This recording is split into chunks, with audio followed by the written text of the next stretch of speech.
नमस्कार. छायाज रेसिपीजमध्ये आज आपण मुगाच्या डाळीपासून खूपच मस्त अशी नाश्त्याची रेसिपी बनवतो आहे. तर इथे मी अर्धी वाटी सालीसकट जी मुगाची डाळ असते ती घेतली. आता ही डाळ 2 ते 3 वेळा स्वच्छ धुवून घ्यायची आणि यामध्ये पाणी घालून ही डाळ भिजत घालायची. तर इथे मी 2 ते 3 तास ही डाळ भिजत घातली होती. पाहू शकता अगदी सॉफ्ट झाले. आता ही डाळ वाटून घ्यायची आहे. याच्यातलं सगळं पाणी काढून टाकायचं आहे आणि ही डाळ मिक्सरच्या भांड्यामध्ये काढून घ्यायची आहे. आता यामध्ये वाटण्यासाठी फक्त थोडंसं पाणी घालून वाटून घ्यायची. जास्त पाणी घालायचं नाही आहे याच्यामध्ये, आपल्याला घट्टसरच हे पीठ हवं आहे.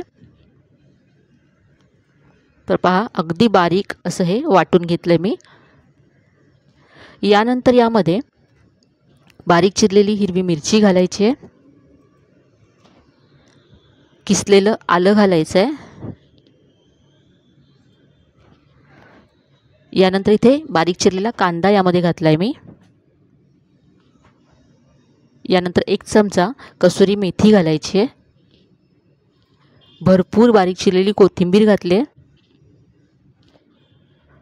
यानंतर इथे मी पाव चमचा हळद घातली आणि इथे आता अर्धा चमचा जिरे घातलं. यानंतर चवीप्रमाणे लाल तिखट घालायचं आहे. आपण यामध्ये हिरवी मिरचीसुद्धा घातली आहे, त्यामुळे तिखट तुमच्या चवीप्रमाणे इथे कमी जास्त घाला. आता हे सगळं मिक्स करून घ्यायचं आहे. तर इथे आता चमच्याने हे सगळं छान एकजीव करून घेते मी.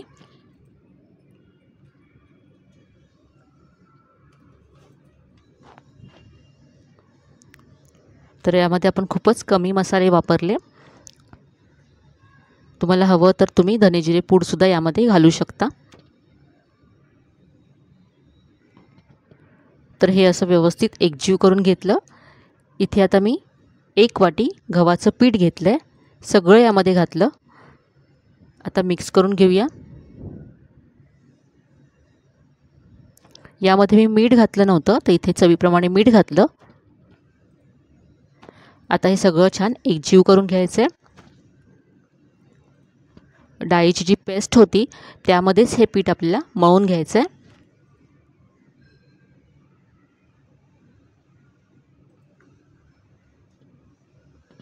अजूनही हे सैलसर आहे, तर यामध्ये आपल्याला आणखी पीठ घालावं लागेल. तर इथे आणखी मी 1 वाटी घेतलं आहे, त्यातलं थोडं थोडं घालत जायचं आहे. याचा असा गोळा तयार करून घेतला आहे आणि यासाठी मला 1.25 वाटी पीठ लागलं आहे. पहा दुसऱ्या वाटीतलं साधारण पाव वाटी पीठ शिल्लक आहे. हे पीठ आपण या पेस्टमध्ये मळून घेतलं, त्यामुळे रेसिपीला खूप मस्त चव येते. आता यावरती अर्धा चमचा तेल घातलं आणि पुन्हा याला मळून घेऊया. खूपच पौष्टिक अशी रेसिपी आहे.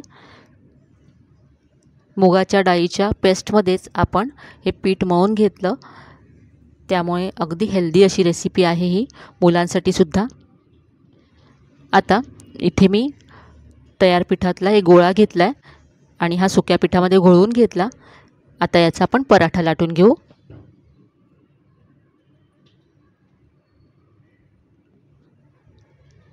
तर इथे नेहमीच्या चपातीपेक्षा थोडासा जाड असा हा पराठा मी लाटून घेतला आहे.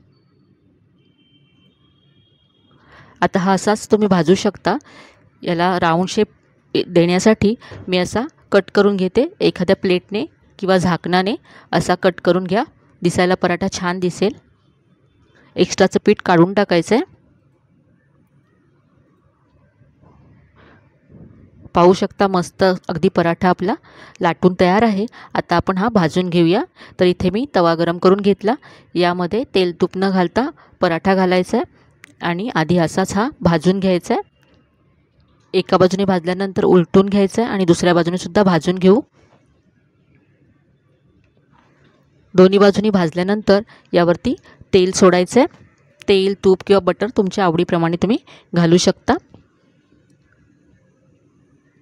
यामध्ये तुम्ही तुमच्या आवडीप्रमाणे मसालेसुद्धा घालू शकता. तुम्हाला आवडत असेल तर तुम्ही रेड चिली फ्लेक्ससुद्धा यामध्ये घालू शकता. दिसायला पराठा छान दिसेल.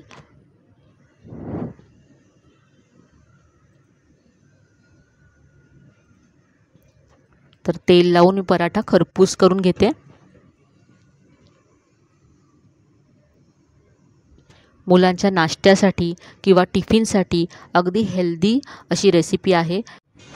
पोळी भाजीच्या ऐवजी मुलांना तुम्ही हा पराठा देऊ शकता।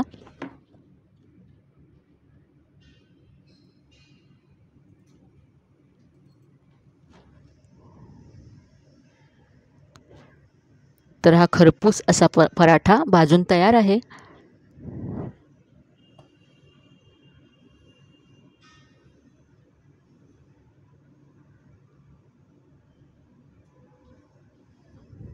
पराठा आता काढून घेऊया।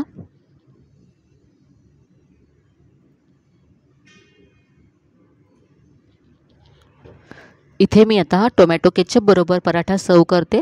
तुम्ही दह्याबरोबर लोणच्याबरोबर हा पराठा सर्व करू शकता। मुलांना द्यायचा असेल तर टोमॅटो केचप बरोबर तुम्ही हा टिफिनसाठी सुद्धा देऊ शकता। इथे मी यावरती बटर घातलंय।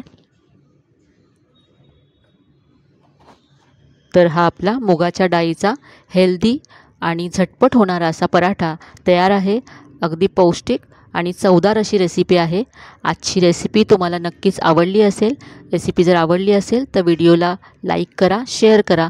चॅनलला अजून सबस्क्राईब केलं नसेल तर नक्की सबस्क्राईब करा। चला तर मग पुन्हा भेटूया अशा छान छान आणि नवीन नवीन रेसिपीसह। तोपर्यंत धन्यवाद।